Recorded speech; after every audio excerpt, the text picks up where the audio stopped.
Вітаю, пане Володимире. Вітаю. Слава Україні.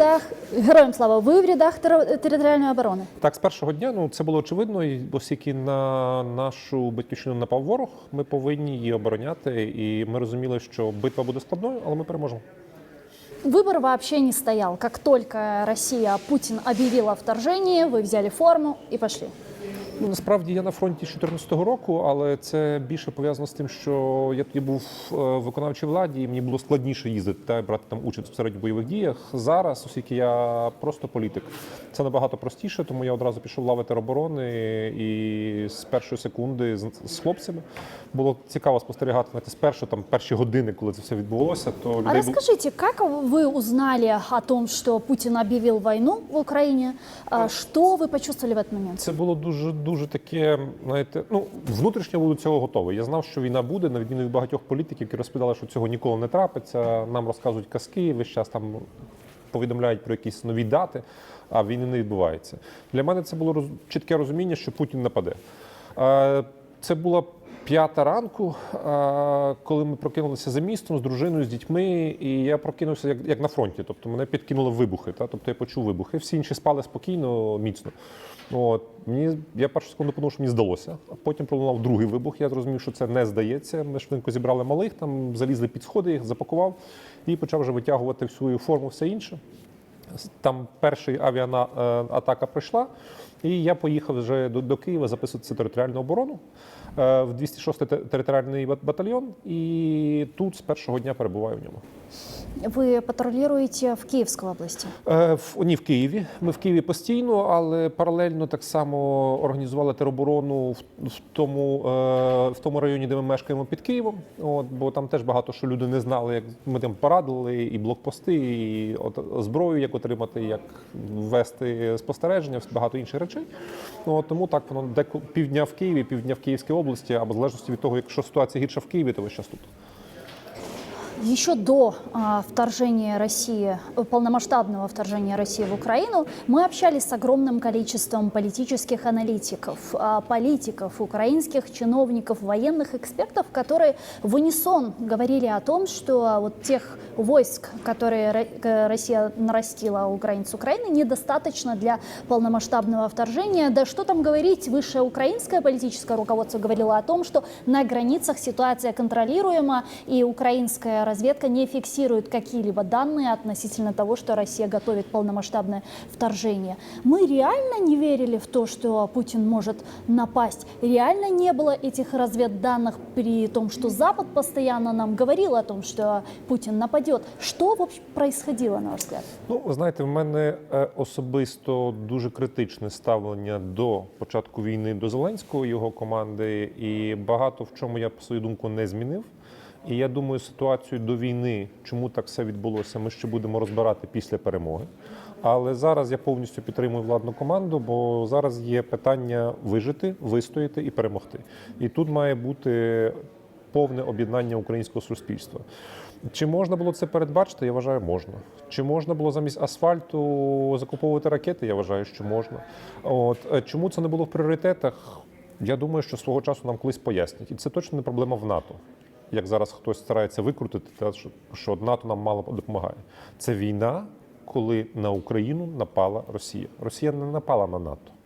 Росія напала на Україну. Так, Україна бореться не лише за свою незалежність, Україна відстоює і демократичні принципи і свободи, так, відстоює західний світ, так, дійсно, ми є кордоном між демократією і тиранією, але де-факто і де-юре іде російсько-українська війна.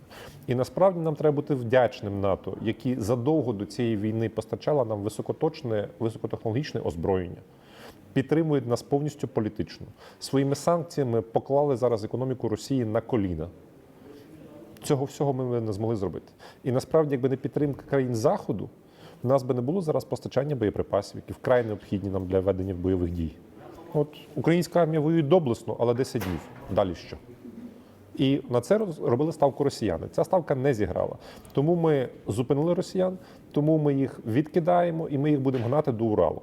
І я вважаю, що 2022 рік – це буде рік повернення і окупованого Донбасу, і окупованого Криму, і, можливо, початку розпаду Російської Федерації. К НАТО еще вернемся по поводу вооруженных сил Украины. Все эти 2-3 месяца, как только ситуация начала нагнетаться и приобретать более ужасный характер, более напряженный, мы говорили о готовности ВСУ к возможному вторжению. Ваши ожидания оправдали вооруженные силы Украины?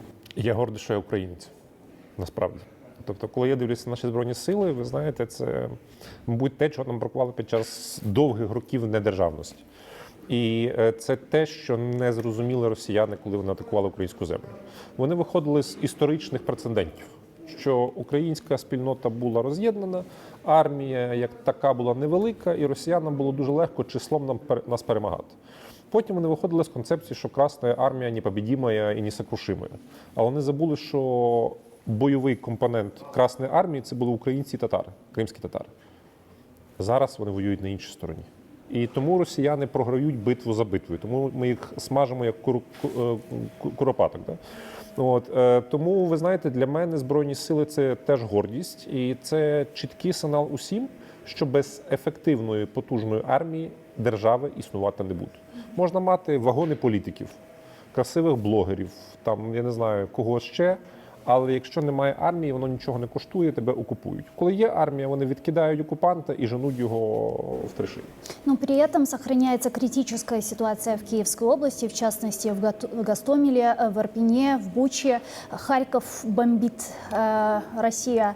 Мелитополь, к сожалению, сегодня находится в очень критическом состоянии. Херсон оккупирован. Что скажете? Це війна. І тут, звичайно, дуже болить серце за втрати, за те, що вбивають українців, особливо беззбройних українців. Але Росія це ж не перший раз робить.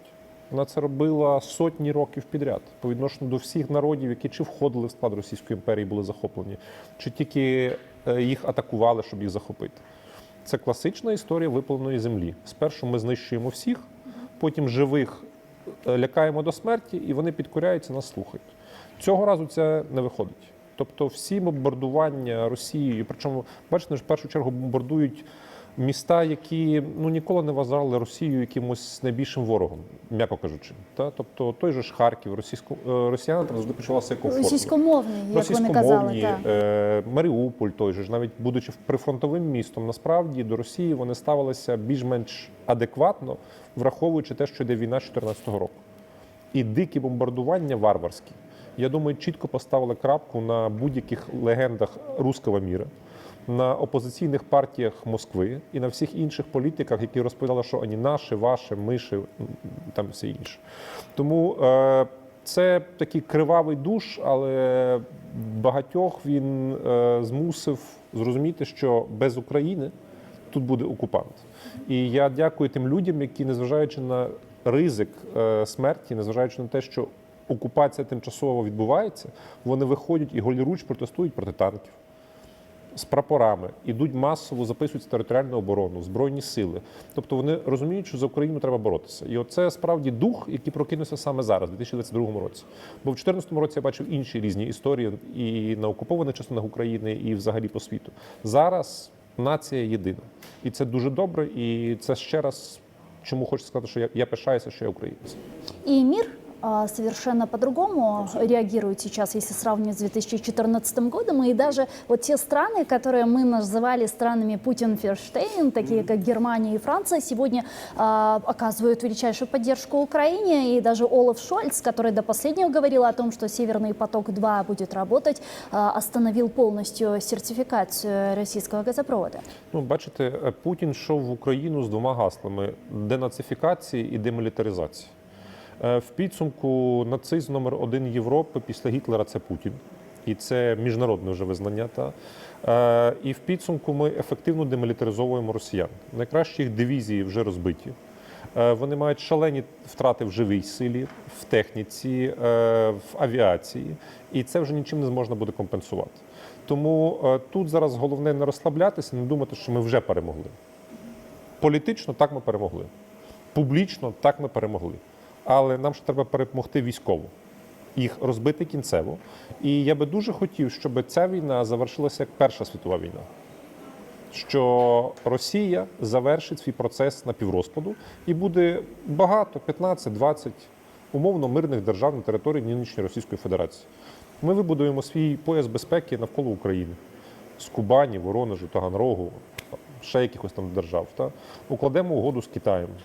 І спокійно будемо переходити українсько-китайський кордон. Переговоры сейчас проходят. Как вы думаете, есть ли вообще в переговорном формате урегулировать эту войну шанс? Ні, я не вірю. Я вважаю, що Путін буде йти до кінця. І це дуже добре, насправді, для нас. Так, це ще будуть втрати, так, нам це буде дуже дорого коштувати. Але будь-який компроміс зараз, ми знову повертаємося в статус сірої зони. Знову повертаємося в статус задвірків Європи, так, коли там хтось за нас щось буде вирішувати. Якщо ми боремося і перемагаємо Кремль, тоді ми номер один нація в світі. Це я кажу абсолютно щиро, тому що зараз Україна – це топ-новина по всьому світу. І нам зараз треба просто показати, що ми можемо довести справу до кінця, бо ми зробили вже неймовірне. Ми зупинили армію Путіна, яку вважали, що не може зупинити ніхто. Но ведь с другой стороны, если Путин уже готов идти до конца, то он может применить ядерное оружие или нет? Ризик є. Єдине, що мене залишає оптимістом в цій ситуації, що між командою Путіна ядерний удар і нанесенням ядерного удару ще мінімум 7 людей.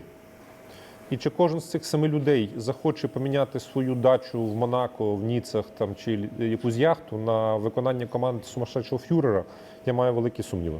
Бо в Путіна кінець... То есть это не просто одна кнопка, на которую может нажать Путин? Тобто це 7 учасників цього процесу, які доводять команду до виконання, включаючи з оператором, який вже фізично тискає кнопку. Кінець Путіна очевидний. Тобто це смерть внаслідок двірцевого перевороту або самогубство. Він не піде ніяку Гаагу, його не буде ніхто судити. Його неможливо видати. Там Сталіна не судили, Леніна не судили, царів російських не судили, і його не будуть судити. Але судовий процес проти Росії дуже важливий. Бо кожен росіянин має колективну вину за Путіна. Їм не вдасться розповідати, що ми цього не знали. Як німці розповідали, що ми не бачили концтаборів, знищення євреїв чи інших націй. Росіяни це знали, росіяни це бачили. І вони або самі зупиняють Путіна, або потім буде кожен з росіян відповідати за злочини свого Кремля. Российское гражданское общество, российский народ частично, как мы видим, в крупных городах России выходит на митинги. Но, очевидно, этого недостаточно. Почему так происходит? Почему российский народ не консолидируется против своего диктатора, правителя Путина? Ви знаєте, я пам'ятаю страйки в концтаборах тільки тоді, коли там було багато українців, вони там починали норильські повстання. Да? Все інше – це концтабір. В концтаборі ви не можете протестувати, і у вас єдина думка є, чи вам багато дали їжі, і чи цю їжу можна їсти. Зараз буде ситуація, що їжі немає, а навіть те, що є, їсти неможливо.